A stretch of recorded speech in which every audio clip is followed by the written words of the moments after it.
All right. Hello, everybody. Hello, hello. I am so glad that you're joining us tonight for one of my favorite things I do, which is the author launches of our amazing books through EduMatch Publishing. And I am honored tonight to be here with one of my favorite people that we work with at EduMatch, and that is Nicole Biscotti. So, Nicole, if there is anybody out there who lives in a cave and doesn't know who you are, can you please give us a little bit of information about what you do? Thank you for that intro. I am really, really blessed to have found EduMatch. You guys are amazing. It's really wonderful to work with people with such integrity. So I'm a mom and a teacher, and I started writing about ADHD and how we can do better for kids with ADHD.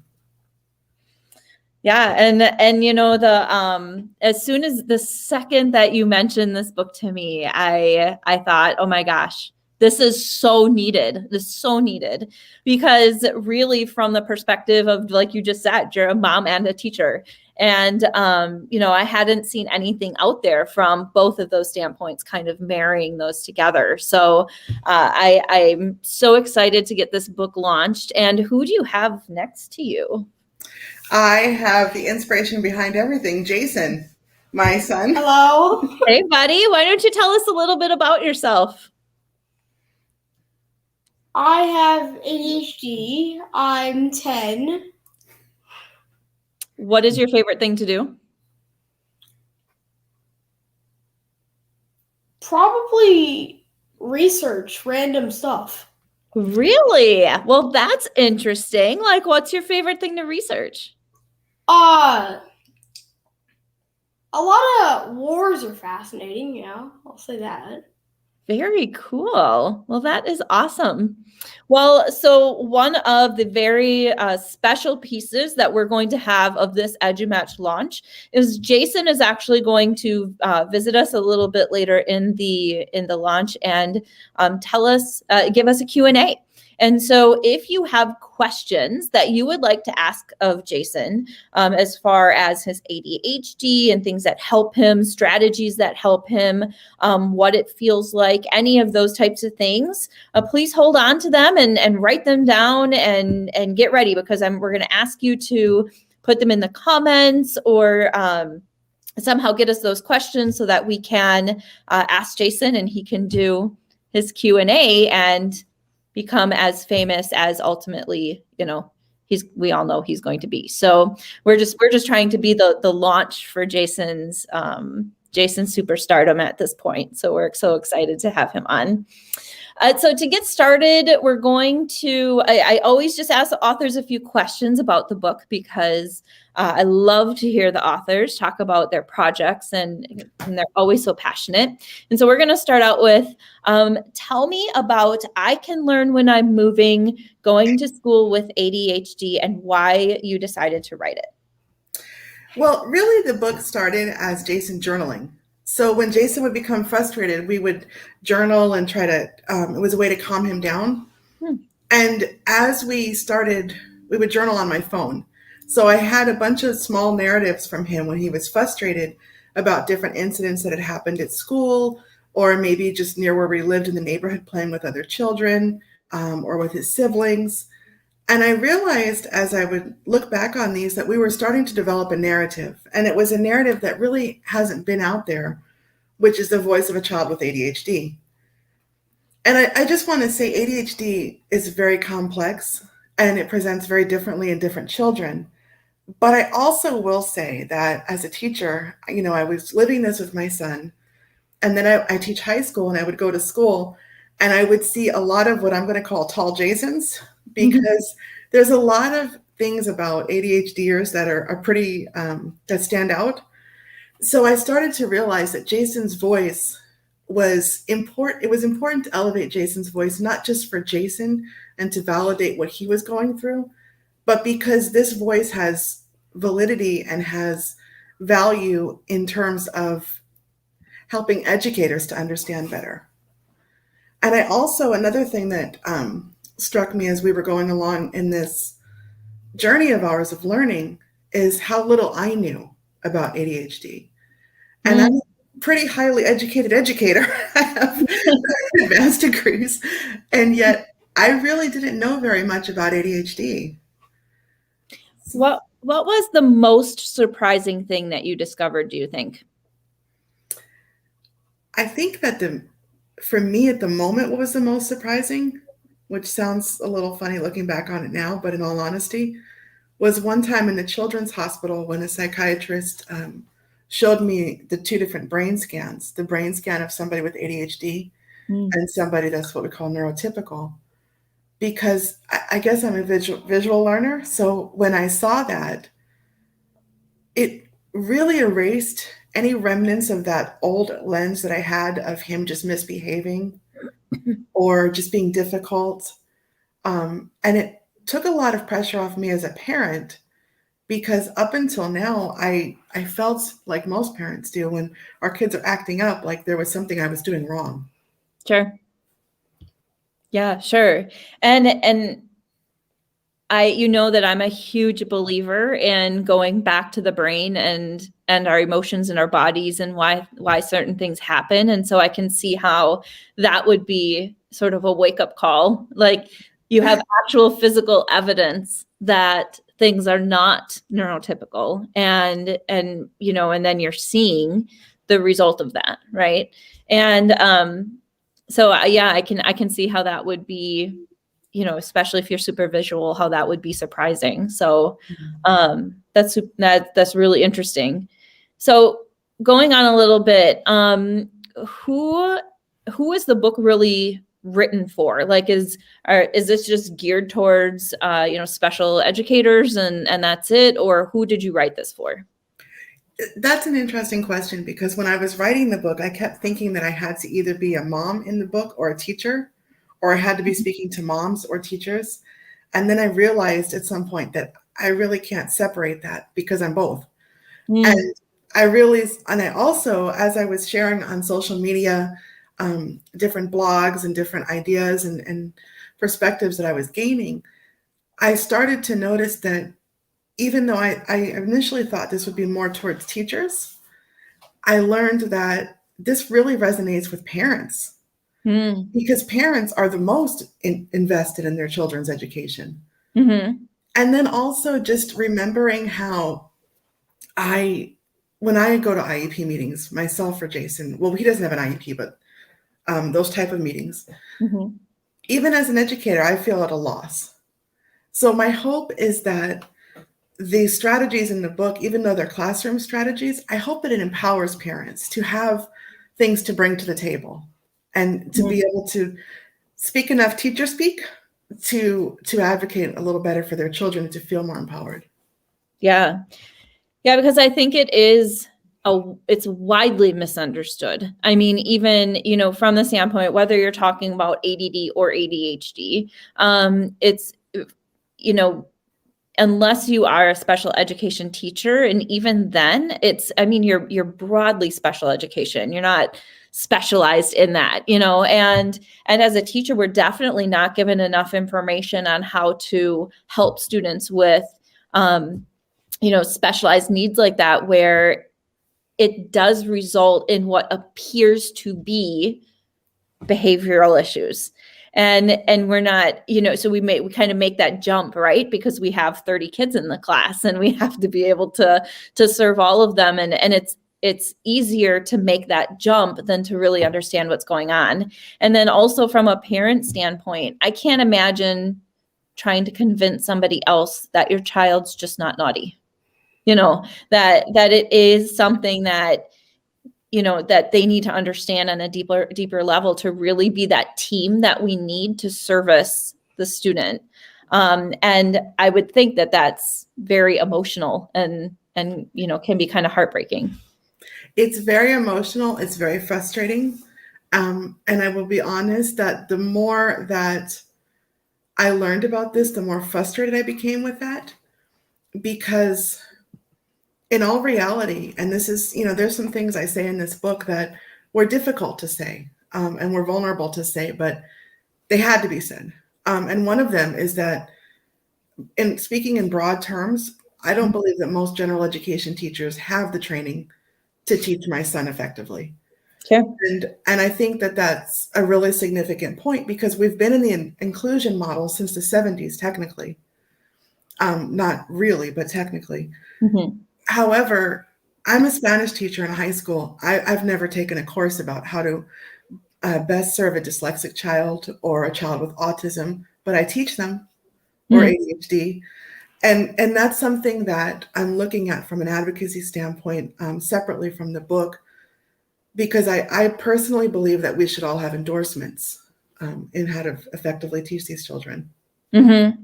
Yeah, absolutely. Well, somebody has to, because we don't have the professionals, the psychologists and the, the brain specialists who deal with dyslexia and things like that. We don't have them in our schools, unfortunately.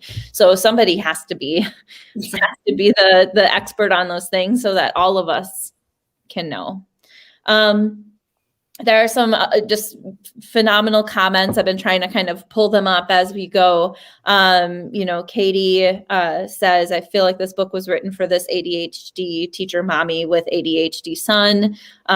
So that is such a sweet thing to say. Tim says, honestly, I so need more ideas and strategies for serving my ADD kids, because it's not like, for the most part, teachers aren't ignoring the problem. They don't know what to do, right? I feel like it's not intentional. It's that there's so much to know in a day that they don't know what to do. And so they are generally looking for things. And of all of the, sort of specialized accommodations that we have to do, I feel like ADHD and ADD is sort of the most, that there's not enough information on it, is what I'm trying to say. There's not enough information that we can understand. That's not written for a psychologist. That's kind of out of our realm. That can be easily tackled. So I love this book. I love everything that you've done with it. Having a student voice, a child's voice in it, is so powerful. And so it's almost time for, this is a party. We've had a very serious conversation so far, but this is a party. We got that serious conversation out where we're standing in the corner and we're chatting about stuff and talking shop. But now it's time to bring in your first guest. And he has actually been knocking at the door for quite some time. And so I feel kind of bad that he's been sitting out there. But we are going to bring in Coach Adam. And so, welcome, Coach Adam. How are you? Can you hear me? We can hear you. Awesome. Hey, Jason. Hey, Nicole. How are you? Mandy, so nice to finally meet you live. Yeah, absolutely. No better way to meet people than to meet them. Well, yeah, we've chatted in the Twitterverse. Most people have, but finally nice to converse with you. Yeah, absolutely. Welcome to the party. Thank you for being so patient. And so we're excited to hear you talk a little bit about Nicole's work and the book. Did you get a chance to read the book? Oh, of course I did. Awesome. It was funny because Nicole wanted me to read it in advance. In addition, obviously, get a copy of the book. And when I set a time to talk with her, and I'll never forget this. So I remember, Nicole, I texted you and said, "Hey, what time can you talk?" I think it was a Saturday or Sunday. And it happened to be 2:00 my time in Chicago. And I had planned it where I was going to ask her a couple questions, probably about 5 or 6 questions. And I was pretty serious on the phone. And she said, or we're going over the last question. I said, well, I've got news for you, Nicole. She said, what? I said, I don't just love it. I freaking love it. I think she took a deep breath and she's like, oh my God, I thought you were going to say something. I read the book cover to cover, and Mandy, it was incredible. It was extraordinary. I literally wanted to jump out of my seat and said, finally someone, because I've had ADHD my whole life. I said, finally, an educator and a parent can bring the knowledge and awareness that we need to understand ADHD, ADD. That's amazing. And so as someone who lives with ADHD or someone who lives with ADD, you connected with this book then? You felt like it was a clear representation of what you had gone through yourself? Oh, absolutely. And Nicole did such a Nicole and Jason, excuse me, both of them did such a masterful job of keeping it simple. And a blessing I always say with ADD and ADHD is we want it simple. To give, this will date me a little bit, but we want the Cliff Note version of whatever you're presenting. We don't need the entire novel, 800 to 1,000 pages. We just want the Cliff Note version with exactly what we need to know. And then we kind of take our mind gets creative and we kind of put our information in there. So, Nicole and Jason did such a masterful job of keeping it simple, getting to the point, and educating us all on, I think, the absolute important facts and the voices of so many, including myself. That is awesome. That's phenomenal to hear. And sort of like what we were saying right before you came on, there just is not a lot of amazing information out there that's really going to capture what we can do for students. And one thing that I love that you said is you said we need it simple so that our brains can take and create. And that's one thing that I feel like we often miss about students with ADHD and ADD is their level of creativity. That we look at them as bouncing off the walls when honestly are they trying to control their bodies? Yes, sometimes they're trying to control their bodies, but also they are super creative and oftentimes super creative. And that just feels like something that should be celebrated because not all of us can think it quite as creatively as they can. So, well, and it's there's also something interesting. I read this one time, Mandy, where it said, "In life, you have to stop and smell the roses." Right. Mm-hmm. Well, I think people with ADHD, we have the philosophy that we can smell the roses while we're running with them in our hands. And that's where you have to realize that we have a lot of energy. We have a lot to bring. I mean, me personally, I'm 45 years old, and I still get up at 4 a.m. I work out, I do everything I can, and I don't go to bed till like 10 o'clock. I look at it as I got 18 hours in a day to accomplish what I can accomplish. I have to feel that I'm not alone in that ADHD, ADD world. And since that's how we are, in educating us and teaching us, you either can get the best out of us or, you could inhibit or block us. And that's a huge role of parents, coaches, teachers, educators, mentors. You just got to step into their world and you got to understand how we learn. And it just, it makes the dance. It makes the creativity of education and the process so much more enhanced if you do it that way. Yeah, absolutely. And I think what you just said, we can, that's just a general, that could be just a general statement, right? Like we can support kids in whatever way they are, or we can inhibit what they're doing. And I think that this book is such a phenomenal resource to really be able to understand what's happening from the standpoint of the student, as well as both the view of the parent and the educator. Because like I just said to Nicole before, I can't imagine how heartbreaking it is to go into a school and have teachers tell you about how they misbehave over and over and over again, or how disorganized they are, or how they're not listening in class, or, how they can't keep their hands to themselves, or all of the things that we know that we have said during parent-teacher conferences about a student who is either truly ADHD or ADD or potentially ADHD or ADD. So I so appreciate everything that you've said. Is there anything else you wanted to talk about or ask Nicole, or Nicole you want to say? Nicole, anything? Absolutely. Thank you. You're quite welcome. And Nicole and I, we clicked instantly. We met probably about 2 years ago, I'd say. In the Twitterverse, and I started to come a little bit more forward with my ADHD, and it's to give you, Mandy, to kind of give you a background. No kid is going to tell you they have ADHD, because that's kind of like asking a fish what's water like. Sure. They don't know. They're in water, right? That's all they know is water. A kid with ADHD, that's all he knows. My brain and the way I thought was perfect compared to everybody else. But then as you start going up the education ladder, and you get into a very academically demanding high school like I did, you start to realize, well, wait a minute, how come I'm not getting it like they are? These kids can pick it up right away. You lost me at hello.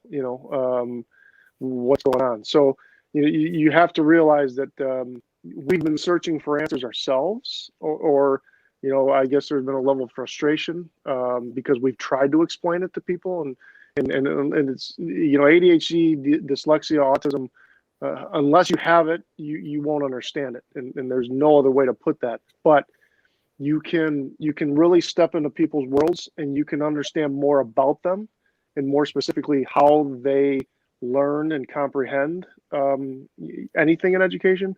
And once you do that, you can actually have a major impact in that child's life. And I think that's why mentoring is something I'm very gifted at, because when parents come to me and tell me a lot of things that are challenging with their kids, I look past all that because I look at the child and I say, okay, tell me what you're good at, and let's go from there.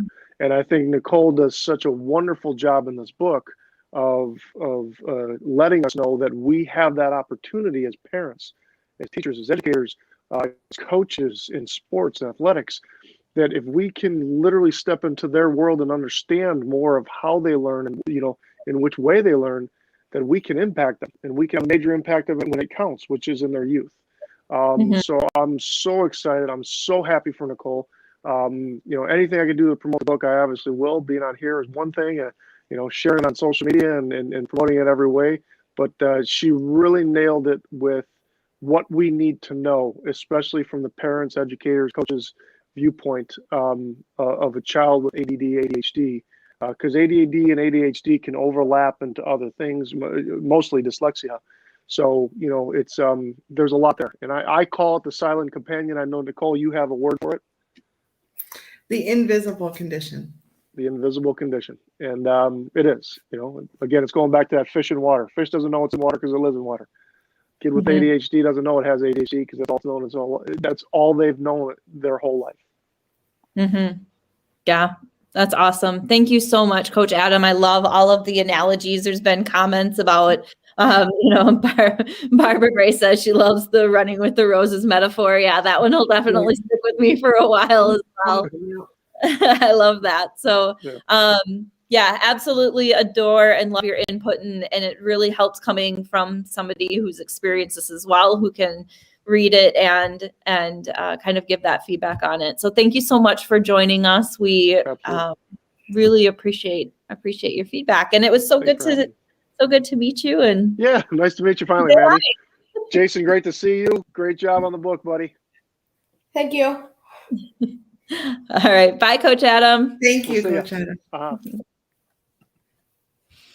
All right. I'm so excited to meet him. I see him on the Yes. all the time. So he's one of Jason's favorites. Yeah. He's Jason. Nice guy. Okay. Yeah, absolutely. So we have come to my absolutely my favorite part of every EduLaunch, although I think I might kind of like Jason's Q&A a little bit better on this one, but we're going to go with the reading.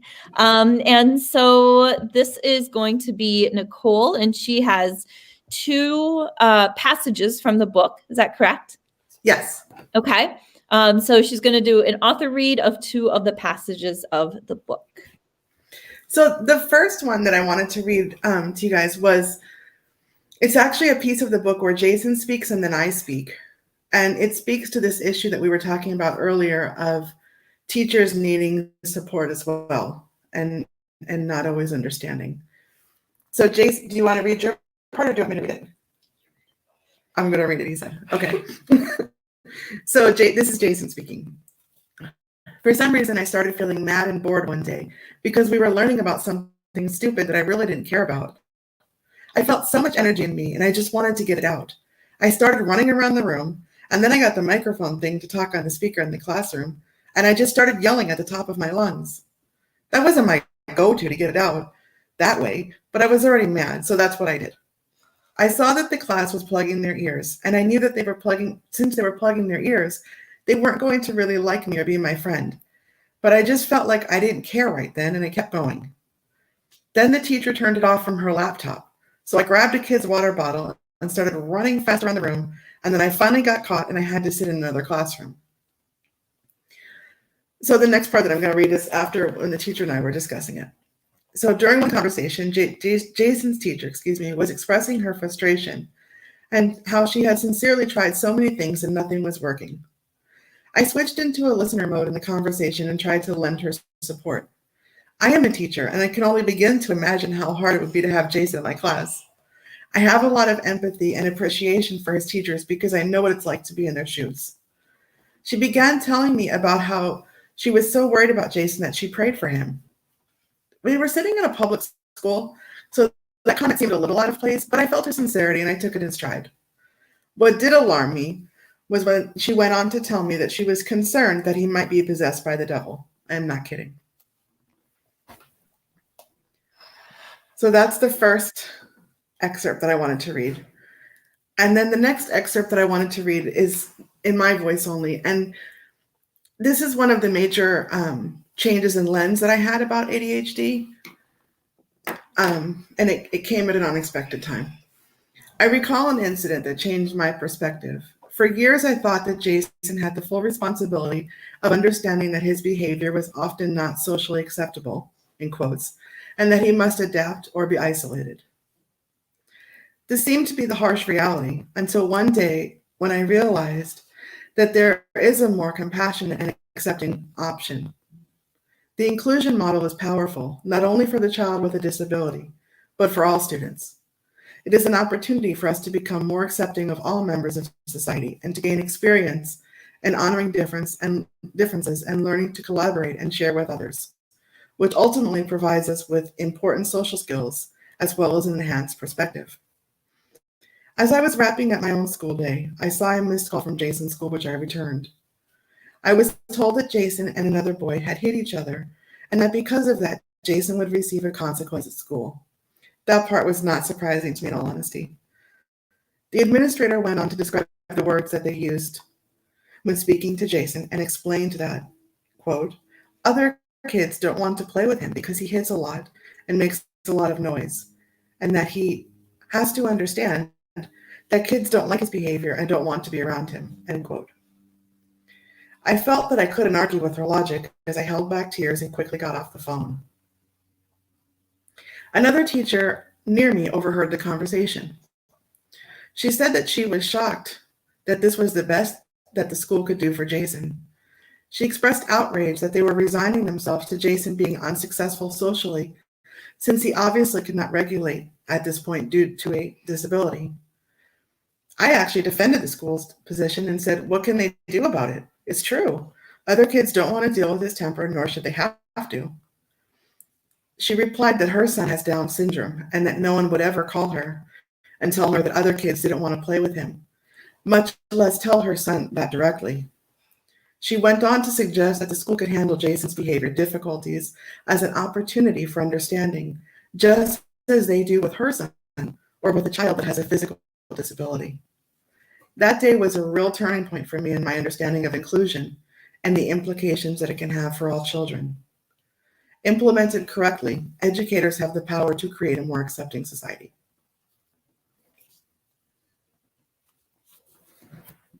Oh my gosh. So both times I almost started to cry. So I would like those heads up before the EduLaunches start, just so you know. So very powerful stories.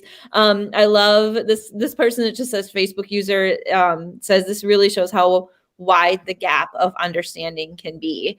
And that is, I mean, they just verbalized exactly what I was thinking as I was listening to you. And and everything that we've talked about. And I love, I love hearing it both from Jason's perspective and then the same thing from yours. I also love that in the second piece of that, how you said you had resigned yourself to agreeing, and I think a lot of times, if you have a child who is physical with other children, that part is difficult because it is sort of the right of the other child to not want to be hurt. And it's so hard to figure out where that line is to both, want to help your child learn and respect the rights of the other children. So how did you end up, what was kind of the result of that, that discussion? Well, no, of course, there's certain things that people tell you or that you realize. And that day for me was a real turning point, because it really did change my lens and made me realize that as a mother, I was essentially failing Jason because I had accepted it also for the reasons you stated. And when my friend put it in the context of a physical disability, that's when Coach Adam was referring to how I call it an invisible condition or disability. Jason doesn't look like he has anything not typical about him. So he doesn't have the same grace that other kids might have with different disabilities. And I think that was a big turning point for me. And another part of the book, I interview a 7-year-old little girl. And through her interview, I address the piece of how can we prepare the other kids in the classroom to be in the classroom with kids with ADHD? Because that is a very important piece. Jason's done a lot of kind of crazy stuff, right? Like throwing pencils and, there's been some incidents, right? Yeah. So, how do we prepare the other kids for that? And I had an interview with a 7-year-old, Amira, she's very insightful and very sensitive. And her teacher had chosen her to be a buddy to somebody who obviously has ADHD. And she talks about, from her point of view, how she's been able to understand him. And through her sharing, you can see the different interventions that her teacher has put into place in her classroom. And I'm sorry, how old is she? She's 7. We never give our kids enough credit. No. I'm a little speechless, I'm not going to lie, because I remember my kids at 7, and I don't think that they would have been, I don't know, I could be wrong, but we definitely do not give our kids enough credit for being able to help with things like that. And that's amazing. She shares things like, for example, one thing she said was that she understands that when her friend gets into Godzilla mode, that he's still her friend, because her teachers discussed that with her, that he just gets angry quickly, but that he goes with his counselor and he settles down. So she shared with me that when my friend gets into Godzilla mode, I know he's still my friend, and that he'll go to his counselor and come back calmer. I love that. Oh my gosh. Well, we're going to move on to what is now my favorite part of this EduLaunch, and that is the Q&A with Jason. And we have never had a Q&A before on here, ever. You are the first. So we're so excited to have you on, and I have already thrown in there that people should be putting in their questions for Jason. So if you have access to the chat either on Facebook or on YouTube, I can see both of them. So please go ahead and put your questions in there for Jason. I noticed one question already was, do you have any thoughts on how to help high school or any students really with ADHD or ADD if they're learning virtually? Is that for me or Jason? I think either of you. I don't know. Well, so in high school. Well, you're not in high school. That's true. Yeah. So kind of what are you struggling with the most virtually? I would say it's the organization piece. Organization. Yeah. Okay. As you're learning online, organization is the biggest issue? Yeah. Do you have like how do you organize, Jason? Like, is there a certain thing that you do that helps?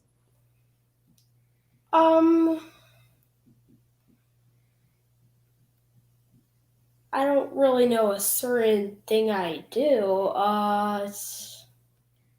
Or what about what your teachers do, the daily stuff?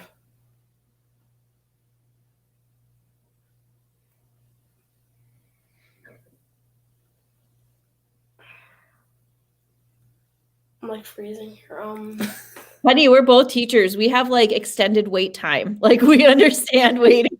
So you're okay. Take your time. You want to go on to the next one and we can come back to that one if Yeah, I'm sorry. Okay. No, don't apologize. You're totally okay.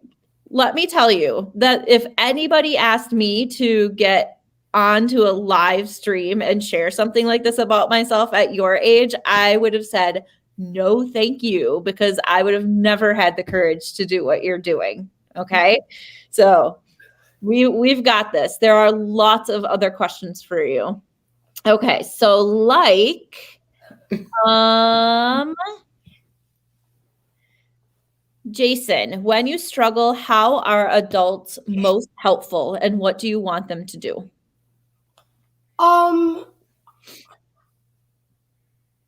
When I struggle, I want them to understand that I like to learn and I want to learn. It's just harder for me. Okay. Thank you so much. How about this one? How did you find the courage to share your story?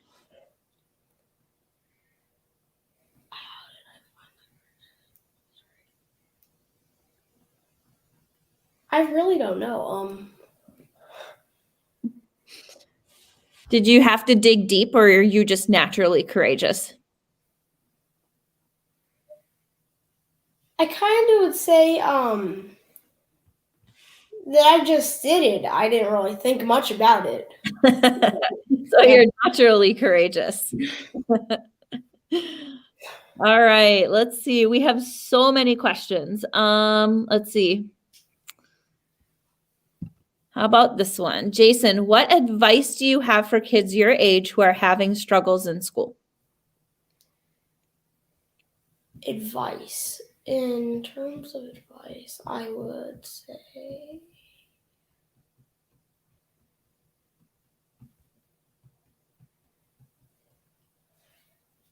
in terms of advice,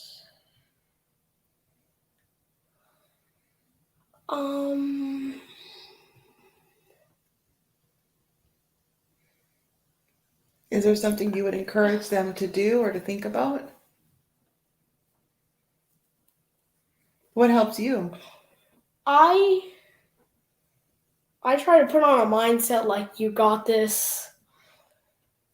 You can do this, Jason. Like in those rough times of the day, then I would probably just like go in a current mindset and like tell myself, you got this, Jason, you know.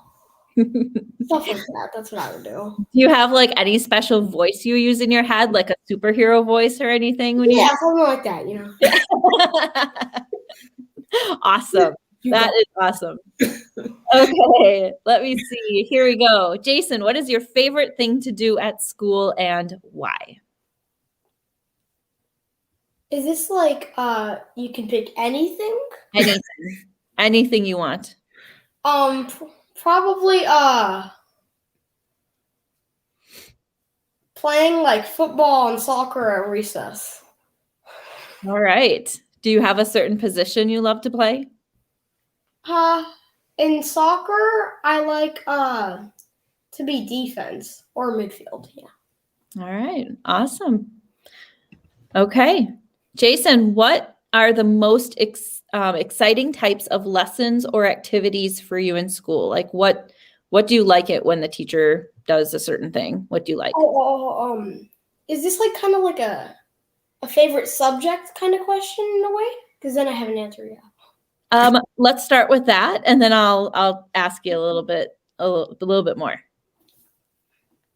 When we do science, At my school, or my old school, because I don't know how it's like here. When we would do it at my old school, we would like dig deep into it and then also do like little projects, like put like this rock in a jar, stuff like that kind of shows it. Okay. So you like to learn by watching stuff and you like to use your hands? Yeah. Yeah. Okay.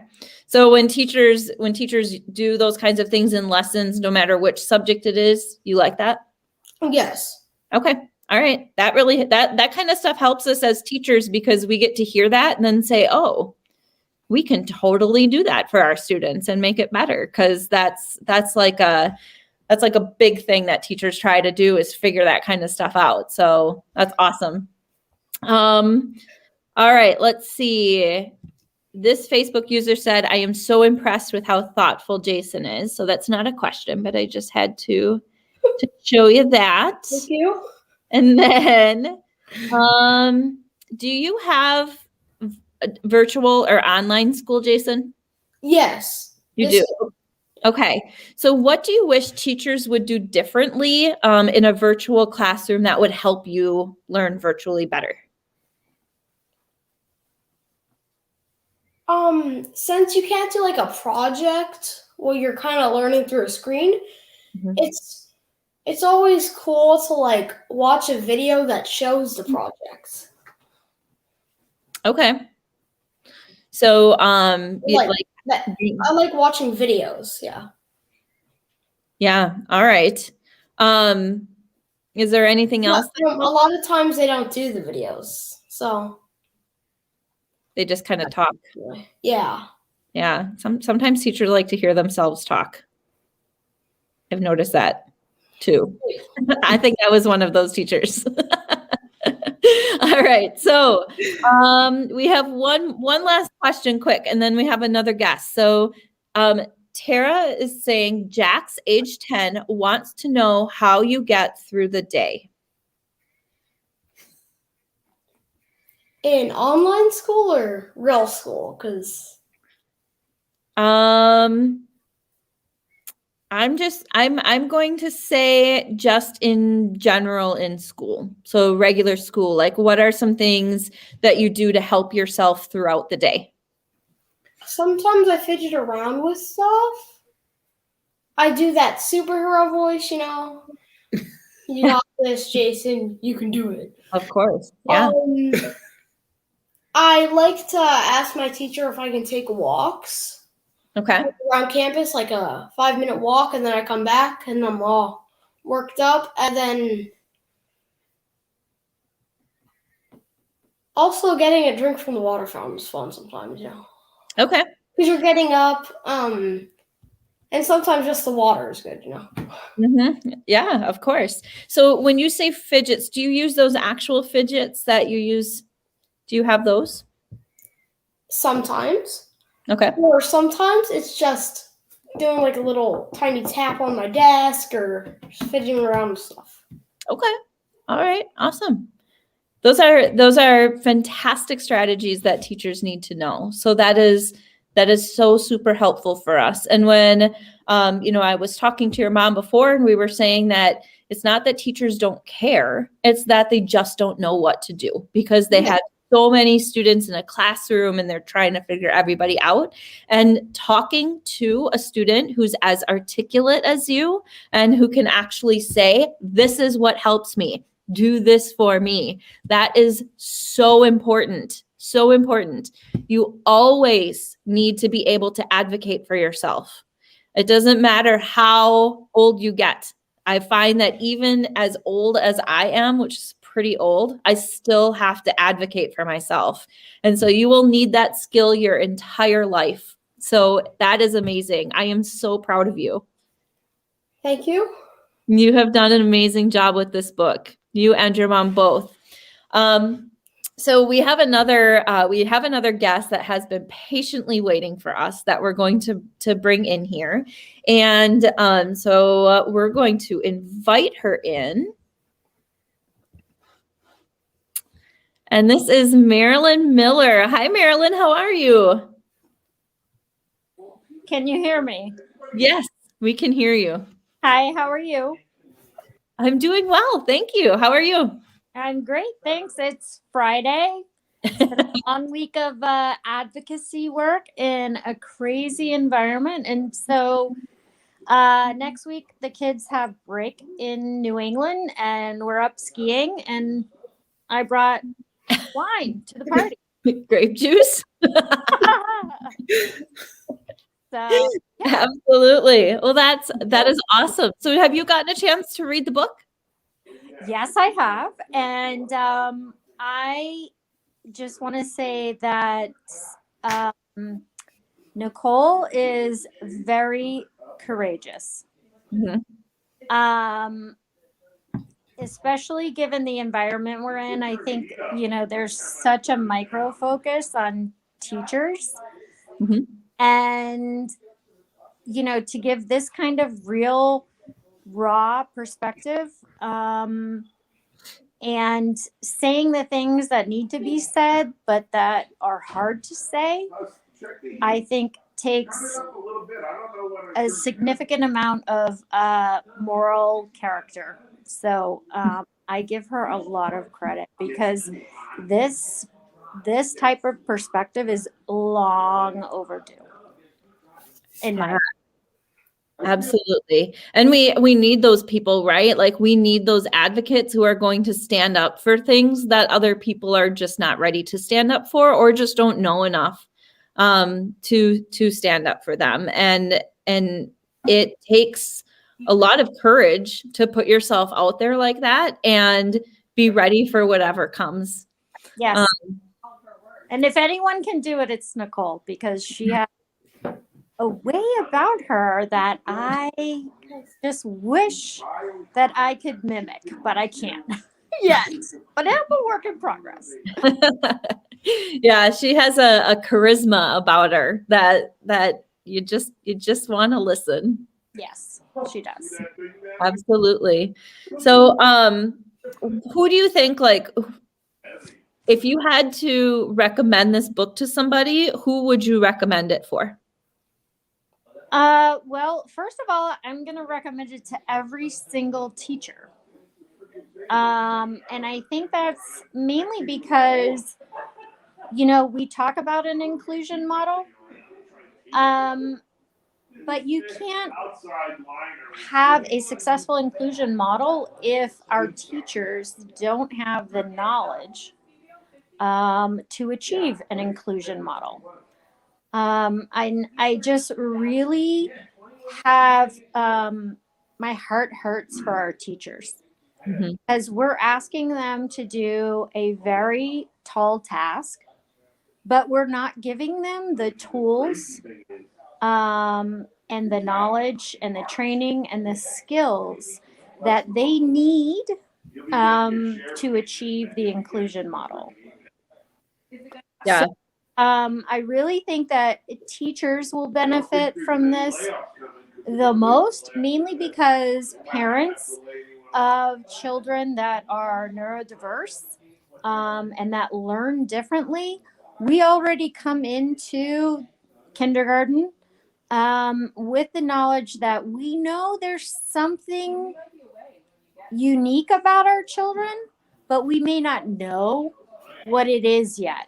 Like for myself, my daughter Lauren is dyslexic. She has dyscalculia, which is the math version of dyslexia. And she has clinically ADHD due to her executive functioning weaknesses. But I didn't know all this. I didn't even know those words until she was 8 years old, when she was identified in the first half of second grade. So I think, although I knew something was unique, I didn't know what it was. And so for teachers to be able to be sort of on the same page, I think would be very beneficial for the child as well as the parents. Sure. Yeah, and I think in many ways the inclusion model turned into let's just put all the kids together and in some cases and hope for the best, because there is never enough support. There's never enough professional learning. There's never enough time. And it's a lot to ask of any one person, for sure. And, but Nicole's done a really phenomenal job giving people the information they need to. Nicole and Jason, of course, have done a really phenomenal job of giving people the information that they need to help. Yes. Yeah. Nicole, how about you? What do you think? What do I think that, what? What do you think? What do you think about what Marilyn has said? I appreciate it very much, because Marilyn is extremely well versed on these different conditions, and she's an amazing advocate. So having her here and being willing to be here when she's away and doing this for me means a lot, and her support means a lot. She has a high degree of integrity, so I know that she's here because she believes in this. And I share what she said. I believe that the teachers that Jason has had have tried, but I also believe that if we had more education as a field, he would have been identified earlier. And I believe that a lot of the rocky moments that he's experienced could have been minimized, or maybe not even happen. And, if we were to be completely honest here, the people that he's giving me a thumbs up, the people that suffer for that are the kids. Mm-hmm. So, there's a lot at stake. It's very serious. There's a lot at stake. And, I didn't know what to do with Jason. And I'm sure Marilyn didn't, she shared she didn't even know the names, what those names meant.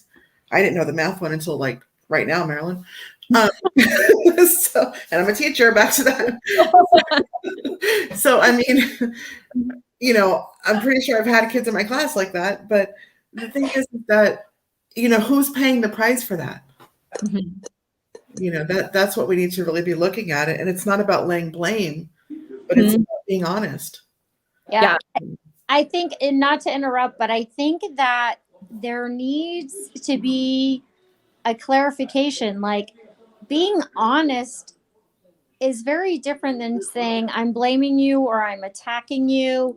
There seems to be a difficulty with, in general, people handling honesty, because you can't address a problem or fix a problem, if you want to say that it's a problem, if you can't acknowledge what the issue really is. And I just think that we're talking about children. Children, they don't walk into school with a mindset like, ooh, I can't wait to act out in class.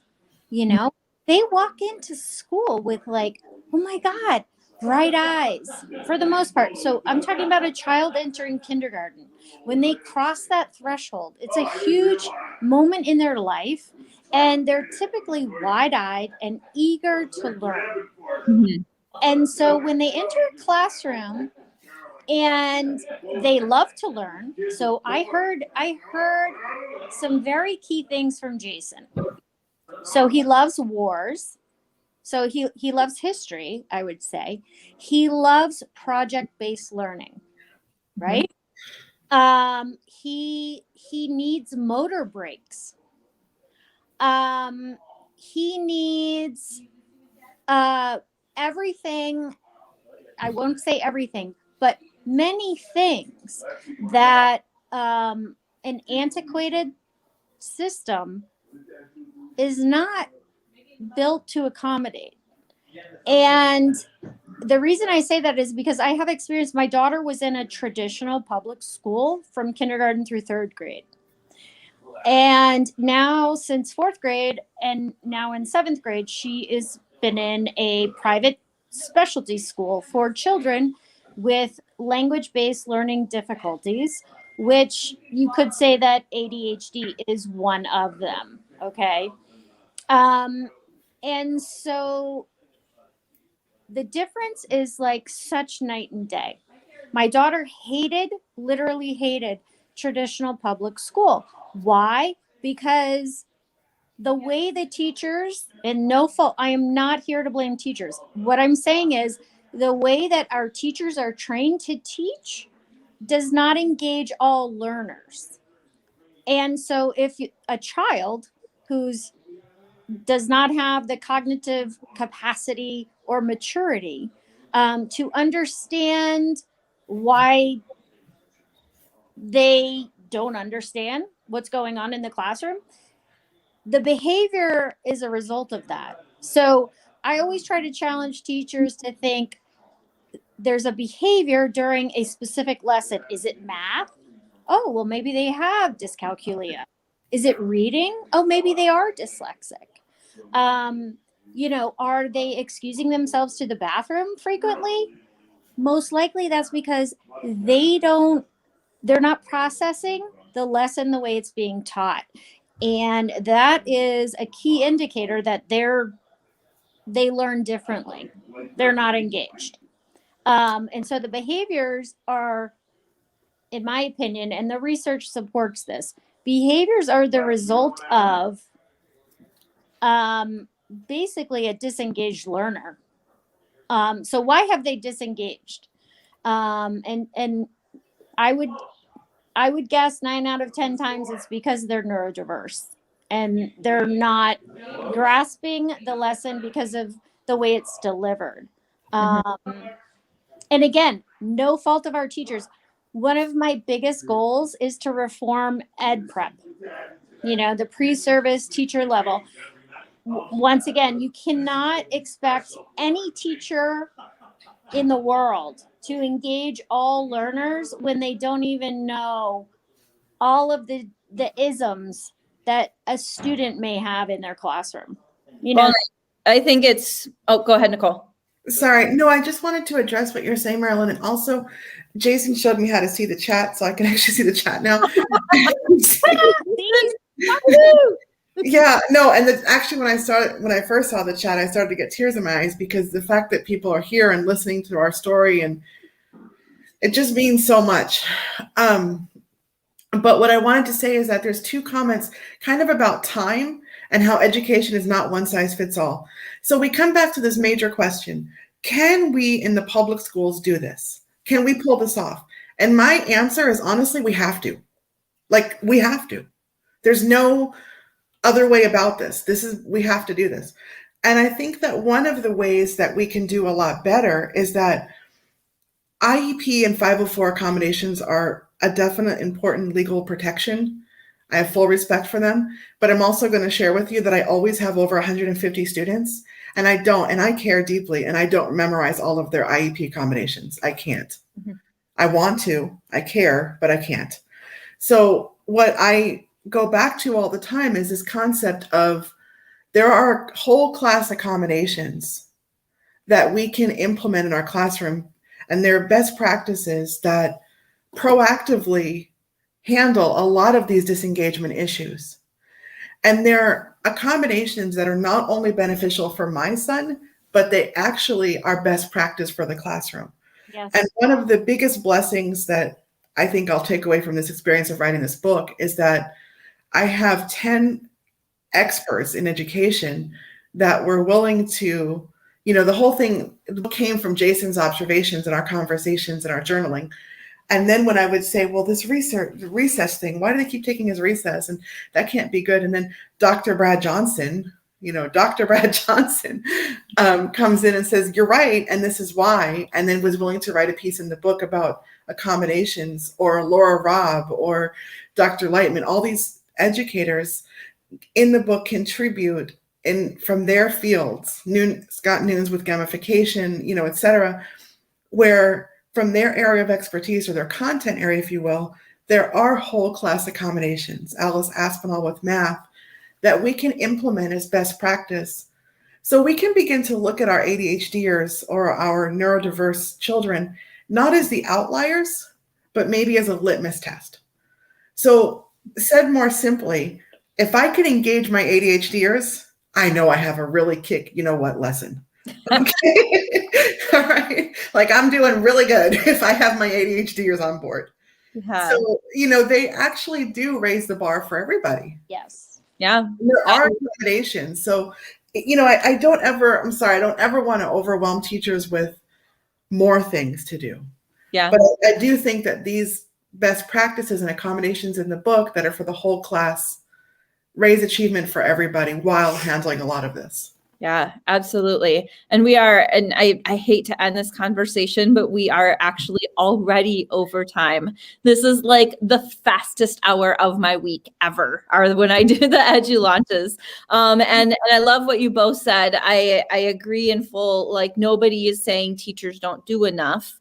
But I do think it would be fair to say that teachers are often not given the right professional learning opportunities. We're so concerned about changing the math curriculum every 3 years and changing the literacy curriculum every 3 years and retraining everybody all the time that we forget that there are actually super important professional learning opportunities that we need that don't fall under math and literacy and, that are beneficial to our students. And I love, Nicole, that you said that, there's whole class strategies you can do to engage your students. And even like what Jason said, project-based learning. Hello, we know this. We know that that's the case. We know project-based learning engages students. So why aren't we doing it?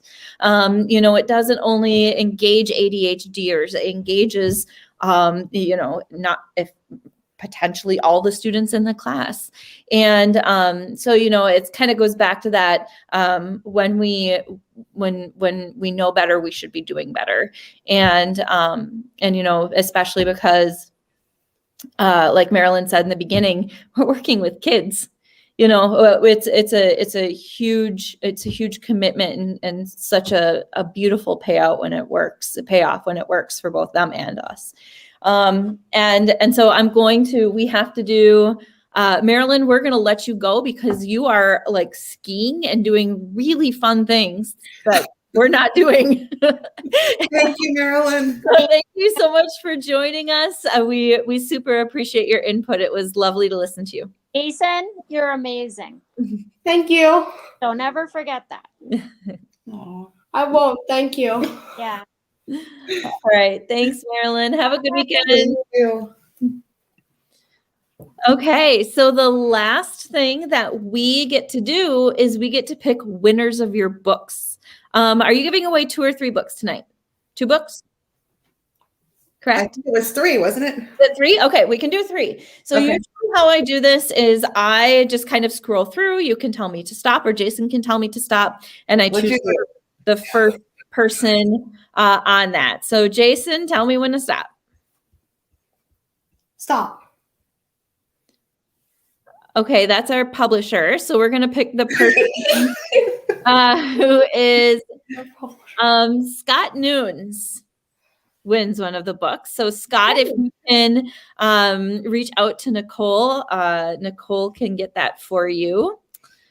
All right, so we're going to do it again. All right. Tell me when to stop. Stop. Tara DeCidero. I am Person, reading that last name. That's the person with the sign. You're right. Yeah, Jax. yeah. That's Jax. the mom of Jax. You won the book. So please reach out to Nicole. Yeah. And then one more, Jason. Stop. Dominic Biscotti. I take it you guys know Dominic? No, that's my uncle. He won a book. So that is amazing. So Dominic, if you know Nicole and Jason, please reach out to them and they will send you a signed author copy. So this isn't just any copy. It's a signed author copy. So, all right, my friends, I am so happy for you and congratulations on your book, Nicole and Jason. This is super exciting for us as a publishing company and also just a gem for the education world in general. And so thank you so much for writing it. Thank you very much for the opportunity, for all the support from EduMatch. You guys are amazing. It is a family. And thank you so much for all the people that are here.